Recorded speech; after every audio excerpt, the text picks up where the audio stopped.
అయోధ్య క్షేత్రం రామనామంతో మార్మోగుతోంది. ఇక్కడ శ్రీరాముడి దర్శనంతోనే యాత్రికులు సరిపెట్టుకోరు. ఇంకా ఎన్నో అనుభూతులను, జ్ఞాపకాలను తమతో తీసుకెళ్లేలా అన్ని సిద్ధమవుతున్నాయి. రామాలయం వీధులు, షాపులతో సందడిగా మారాయి.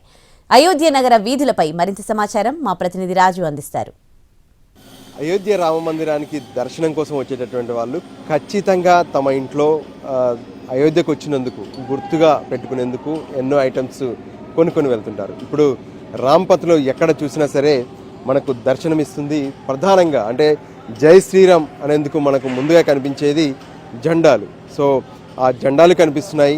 దాంతోపాటు ఎన్నో రకాలుగా ప్రత్యేకంగా తయారు చేసినటువంటి కొన్ని వస్తువులను కూడా మనం చూస్తున్నాం. ముందుగా చూస్తే ఏదైతే రామ మందిర నిర్మాణాన్ని తలపించేలా ఉన్నటువంటి ఈ ప్రత్యేకంగా ఉన్నటువంటి అంటే గుడి మొత్తం కూడా ఇక్కడ కనిపిస్తుంది. 1, 2, 3 ఫ్లోర్లు ఇక్కడ స్పష్టంగా కనిపిస్తున్నాయి. గోపురంతో పాటు శ్రీ రామ మందిర్ కనిపిస్తుంది. ఇక దాంతోపాటు రాముడు అనగానే ముందుగా హనుమంతుడు గుర్తుకొస్తాడు. సో హనుమంతునికి సంబంధించిన గద మనం ఇక్కడ చూస్తున్నాం. ఎంతో షైనింగ్గా ఒక స్టోన్తో తయారు చేసినటువంటి ఈ గద మనకు కనిపిస్తుంది. ఇక ప్రత్యేక ఆకర్షణగా ఎన్నో రకాల కీ చైన్స్ ఇవన్నీ కూడా ఇక్కడ ప్రత్యేకంగా కనిపిస్తున్నాయి. అయితే రాముడు అనగానే దర్బార్ శ్రీరాముడు అని కూడా చెప్తుంటారు.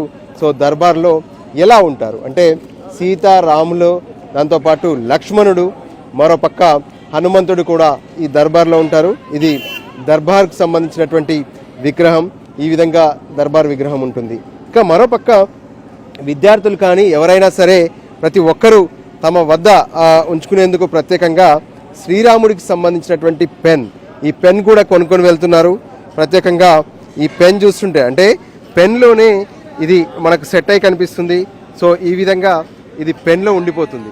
సో ఇలా ప్రత్యేకంగా పెన్స్ ఉంటే మరోపక్క మనం చూడొచ్చు షాప్స్ మొత్తం కూడా ఒక ప్రత్యేకమైనటువంటి అలంకరంగా ఇంట్లో ఉంచుకునేందుకు కావచ్చు, లేదంటే తమ బంధువులకు గిఫ్ట్స్ ఇచ్చేందుకు కావచ్చు, ఇవన్నీ కూడా మనకి ఇక్కడ కనిపిస్తున్నాయి. సో ఇక్కడ ఉన్నటువంటి స్థానిక వ్యాపారులను కూడా మనము అడిగి తెలుసుకోవచ్చు. అవి अयोध्या में कैसे लग रहा भैया? अच्छा लग रहा है बाबू. पब्लिक देखे तो और यात्री को देखे तो पहले कितना लोग आते रहे थे, अभी कैसे आ रहा? पहले तीर्थ धाम खाली चलता था, अब सब लोकल और सब जगह के सब एरिया मिला के आ रहे हैं. हाँ तो दर्शन यात्री का भीड़ अब धीरे धीरे बढ़ रहा है. ये यात्री आए तो आपका व्यापार भी ज़्यादा चलेगा. अभी कैसे चल रहा है आपका व्यापार? चल रहा है, सब सही चल रहा है भैया. अब जब तक अंदर दुकान लग रहा है तब तक लगा रहे हैं, नहीं बाहर कहीं देखेंगे इंतजाम होगा. अच्छा, विकास बारे में भी बहुत दिख रहा है. विकास कैसे चल रहा है? विकास बहुत तेज चल रहा है. अयोध्या में चारों तरफ विकास का ही काम चल रहा है. రైట్, ఇది ప్రత్యేకంగా ఎక్కడ చూసినా సరే ఒక వికాస్ అంటే అభివృద్ధి అనేది జరుగుతుంది. 4 వైపులా కూడా అభివృద్ధి జరుగుతుంది.